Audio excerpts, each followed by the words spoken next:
What is up? What is up? What is up, my peeps? It's your Shuli Landry, and welcome back to the channel. And in today's video, we will be reacting to some Nolan Wells update. And the video is brought to us by Crime and Consequence channel. Well, that channel anyway.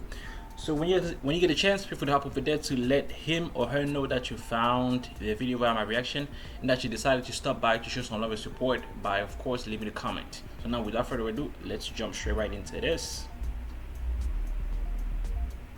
Yeah, our CBS News partner is revealing some new GPS data from the Mississippi Department of Marine Resources, tracking the movements of the boat Nolan Wells was on before he disappeared July 4th. For 2 weeks, a name has carried more weight than almost anything else in the Nolan case, precisely because so little was known about the person attached to it. A name without a full story. Cool. 2 people were with Nolan Wells in his final confirmed minutes on Horn Island. Yep, we know about that. And a young woman they only ever referred to by her first name. For nearly 2 weeks, one of those 2 accounts stayed almost entirely out of public view, while the other was repeated so many times it started to sound like established fact. Tonight, that changes, because what Katie says happened does not match what his friends have told investigators. Oh, okay, so Katie is now speaking up. Their son Okay. now has to sit with the possibility that somebody, somewhere in this story, isn't telling them the truth. Think about what that means for 2 parents who have spent every day since July the 4th trying to understand how their son's holiday trip ended the way it did. It isn't enough for them to know what happened. They need to know who they can trust to tell them. There's more waiting for you tonight. Tracked GPS coordinates showing exactly where a boat went, hour by hour, on the day Nolan disappeared. A record that doesn't care about anyone's feelings or loyalties, only about what actually occurred. Okay. A grand jury, now officially in motion. But then again, Carrying this case things somewhere it has never could been have been altered. And you know what I'm saying? Like, strange with details the technology parents that we have still today, so. there's a chance that, you know what I'm saying, you can manipulate such things. Or viral posts, Just saying. and everything to do with what actually happened on a barrier island off the coast of Mississippi. Before we start, a quick note. This case centers on the death of a young man, so if that's a heavy topic for you tonight, please take care of yourself as we go. And if you want to follow this case as it develops, hit subscribe now, and let us know in the comments where you're tuning in from tonight, because a family somewhere is hoping the right person sees this and remembers something they haven't shared yet. Let's start with the name that took 2 weeks to surface, and the fear that came attached to it. Nolan had a conversation with a young woman on the beach. His friends would later Katie. refer to her only as Katie. Yep. That's where the confirmed information stopped for a long time. Katie's identity wasn't in the first wave of coverage. It wasn't in the early statements from the family's legal team, while speculation online chased down pool parties and out-of-context video clips. The one person who may have He was like the spoken with only Nolan black Wells person sat almost in the completely pool. unidentified. Damn, bruh. Unaware, most likely. Why are you the that only her black name would person eventually in that matter friend this group? much to strangers What she happened to had the other never black met. people, man? Part of the reason traces back to the very first night he went missing, a night that for his mother must have felt like it stretched on without end. According to someone who was on the phone with Christine Wansley as she tried to figure out where her son was, Katie's name entered the conversation almost by accident, mentioned as someone Nolan had wanted to stay behind with. And then came a detail that made an already terrifying night considerably worse. Word that Katie herself might be missing too, with nobody on that call able to say who she actually was, or where to even begin looking for her. Picture that moment for a second. A mother already searching for one missing child, suddenly told there might be 2.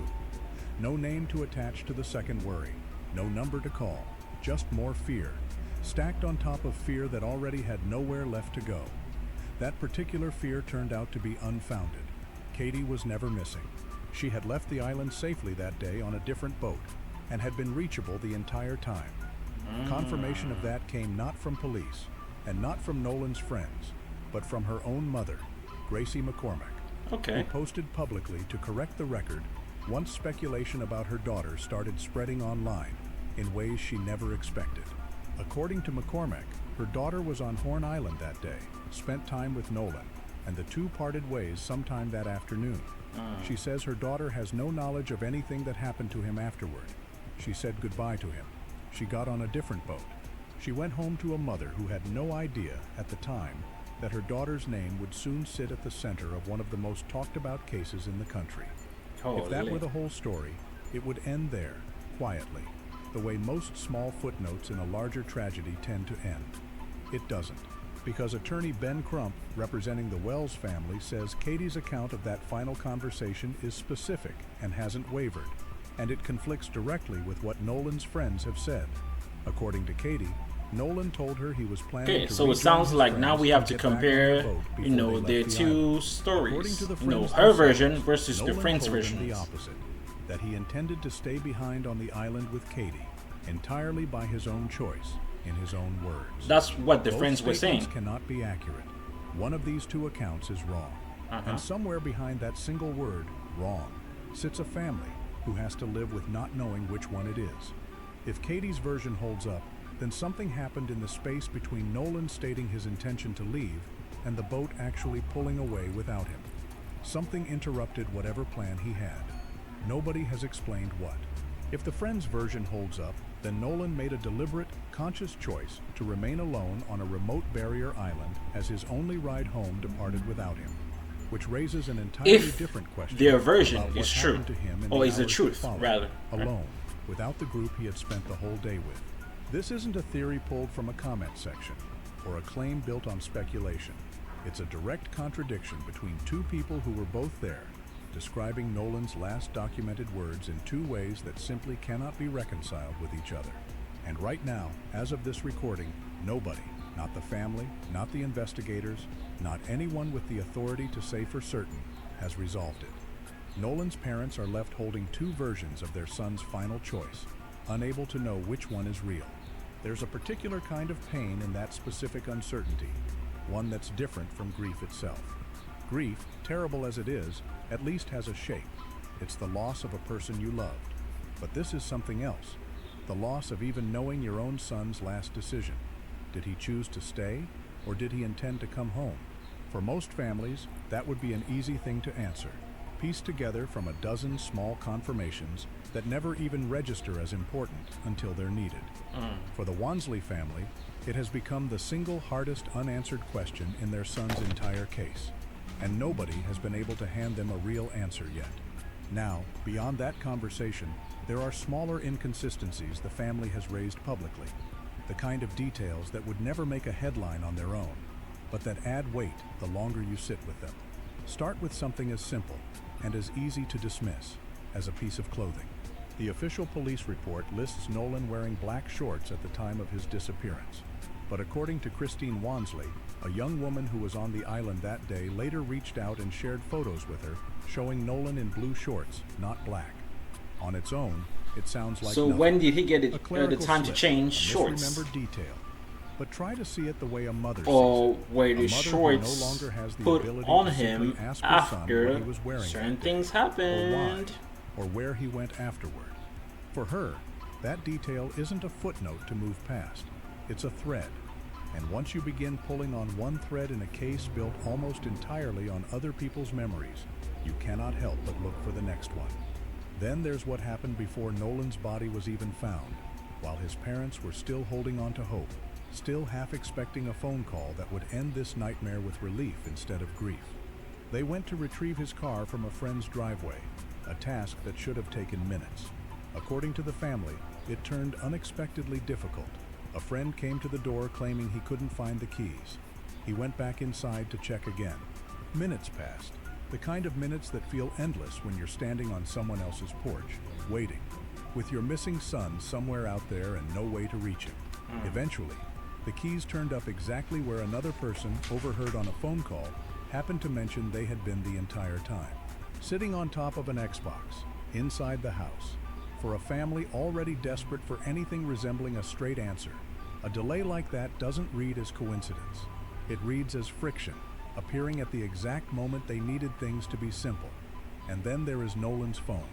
According to a family friend who helped track the device down using a monitoring application, Nolan posted to Snapchat almost every day, the kind of habit so consistent it barely registered as a habit at all, until it stopped. In the 24 hours before he disappeared, that activity went completely silent. No updates, no posts, a silence that everyone close to him agreed. This could be an was indication simply not that like it. someone When the tampered device was with his finally phone. located, one more inconsistency surfaced. The location tied to the account didn't even match the place where the phone itself was ultimately found. Consider what it must be like to sit with that particular detail as a parent. Nolan's digital life had been, by every account, an open book, the kind of constant, casual documentation so common among people his age that nobody thinks twice about it. And then, for exactly the window of time that matters most, it goes quiet. Not gradually, not with warning, just silence. In the 24-hour stretch his family would give almost anything to understand. It's easy, watching from the outside, to treat a detail like that as a clue in the way a mystery novel treats a clue, something with an obvious explanation waiting just around the corner. For Nolan's parents, it isn't that simple. It's one more piece of their son's last day that doesn't behave the way the rest of his life did, and they don't have the luxury of treating it as a plot point. They have to live with it as an open question, indefinitely, until someone gives them a real answer. None of these details, taken individually, tell us exactly what happened to Nolan Wells. But together, someone is according lying. to the people who loved him most, they're the reason this family says they cannot simply accept the official account as complete. And why they continue, night after night, to ask questions nobody has fully answered yet. While all of this has been and they should keep on fighting to get justice, regardless of what happens. Investigators trying to reconstruct a single afternoon, Nolan's family has also had to do something no parent should ever have to plan for: say goodbye.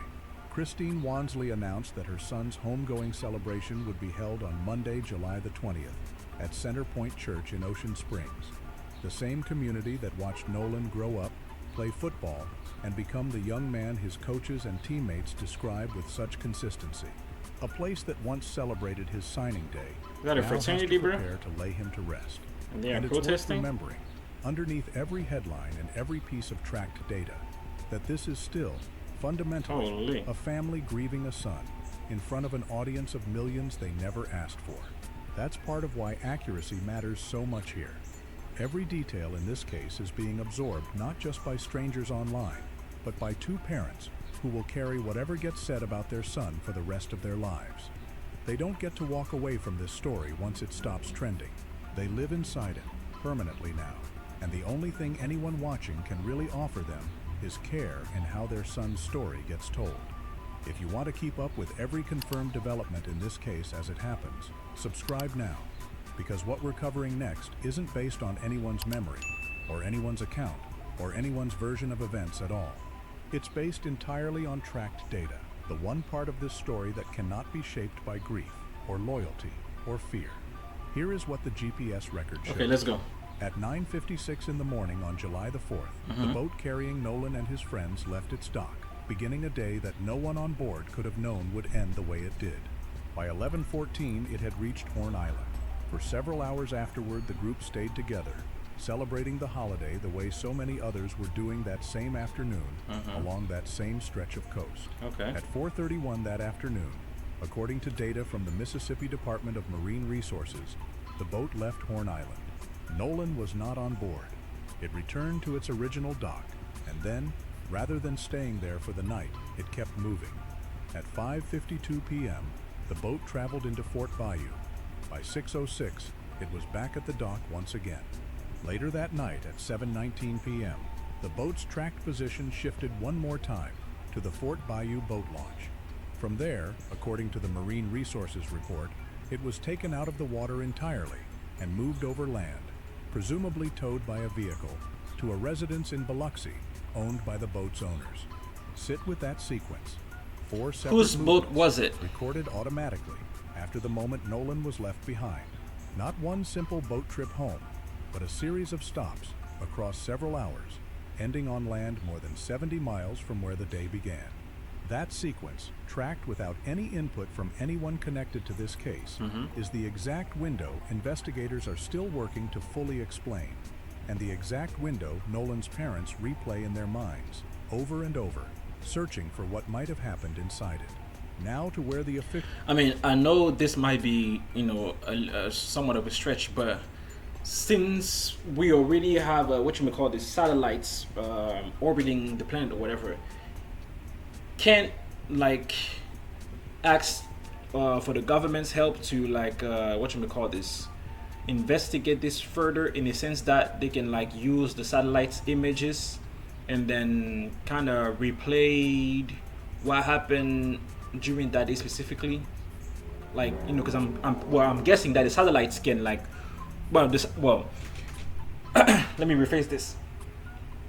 They should technically be able to get footage from satellite images, right, or videos from things that are happening. Because if they are able to get satellite images from things happening in space, slash videos of things happening like in space or around the planet, they should be able to have something or some kind of record of things that are happening on the planet, things that are happening on the planet, like live, right? So I'm guessing they probably have like some kind of a recording. They can like extract it, and then they can see like what happened that day specifically. Maybe somebody working for that department can like, I don't know, zoom in into that area and then like replay or rewind the footage and see what happened then, and then from there we should be able to get something concrete on the case. Well, that's what I think they should be doing, or that's what I think should happen, you know. The actual process stands, and what has changed most recently for a family that has spent weeks waiting for anyone in a position of authority to simply sit down and talk to them directly. On July the 15th, Nolan's parents did because the boat travel was happening like in the open. It wasn't like, you know, things were happening like in the building where, you know what I'm saying, we couldn't really see what happened. It was like, you know, they were traveling from one place to another, and then they were surrounded by a body of water. So I'm pretty sure that they can get some kind of footage from it. Like they were on the outside of their own son's case. And out of that meeting came confirmation that once the DA's investigation wraps up, or maybe they can try to see if they can like have some kind of recording of the events via Google Maps. Than it actually holds. I don't know. It's worth being precise here, both for the sake of accuracy and for the sake of a family who has already had their story distorted enough. A grand jury. Yeah, I don't know if y'all are already seen like there's some videos of people using Google Maps to like, you know, look at locations and stuff, and then while they're doing that, they find things like they can see like pictures of people walking down the street, or pictures of monuments, of pictures of ancient statues and stuff like that. So they can like, you know, they can like use Google Maps to try to see if there was any record of this thing happening during that time. You know, maybe not. I don't know. To correct something that had spread widely online. The claim that the FBI had effectively taken over this investigation. According to an official statement from FBI Jackson, the Bureau has assisted Jackson County investigators with specific elements of the case, largely centered on threats made against individuals connected to the investigation. Threats that crossed state lines and therefore fell under federal jurisdiction. The Jackson County Sheriff's Office remains the lead agency throughout, from the very first search to whatever comes next. The FBI's involvement has been support, not command. And then there is Nolan's phone, the piece of evidence his family has pointed to from nearly the very beginning as something that might hold real answers about his final hours. A small object that has somehow come to carry the weight of an entire family's need to understand what happened to their son. Think about that for a moment. A device small enough to fit in a pocket, ordinary in every way, now sitting at the center of a grand jury referral, an FBI-assisted threat investigation, and a mother's last hope for understanding her son's final hours. That's an extraordinary amount of weight to place on something so small. But for a family with almost nothing else left to hold on to, it's become one of the only tangible things they have. At the July 15th press conference, both sides agreed to something new. A joint inspection, with experts representing the family working alongside experts connected to the official investigation, examining the device together rather than separately, comparing findings in real time instead of releasing competing statements after the fact. Attorney Eric Hertz is leading that effort on the family's side. working with former law enforcement professionals brought in specifically for the technical work involved. As of this recording, that inspection has not yet taken place. The family is still waiting, the way they have been waiting, in one form or another, since the night their son didn't come home. Waiting on a search, waiting on a coroner, waiting on an autopsy, waiting on a meeting with the district attorney, and now waiting on a phone. Each piece of this case has arrived slowly, on its own timeline, and each time, this family has had no choice but to wait for it. Before we close tonight, two pieces of this case deserve a quick, direct correction. Okay. Because both of them spread widely, and both of them shaped what people believed about Nolan's death, long before anyone actually checked whether they were true. The first involved a photograph. An image of Nolan at a pool party began circulating online after his body was found. And for Yeah, bro, like, why is he the only black person at the pool party? What happened to the other black people? Like, come on, man. For a short, disorienting period of time, a significant number of people genuinely believed it proved he had been alive after July the 4th. Somewhere out there, strangers were sharing a photo and quietly hoping it meant Nolan Wells wasn't really gone.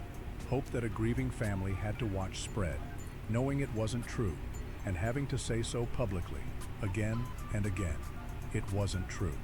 Rolling Stone confirmed, through image metadata and an account from his friend Trayston Shepard, that the photo had actually been taken on June the 27th, a full week before Nolan ever went to Horn Island.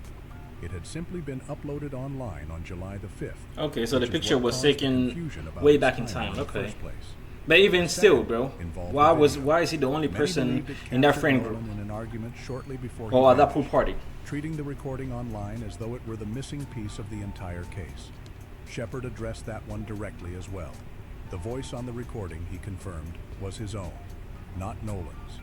Both pieces of misinformation have since been corrected, publicly and clearly.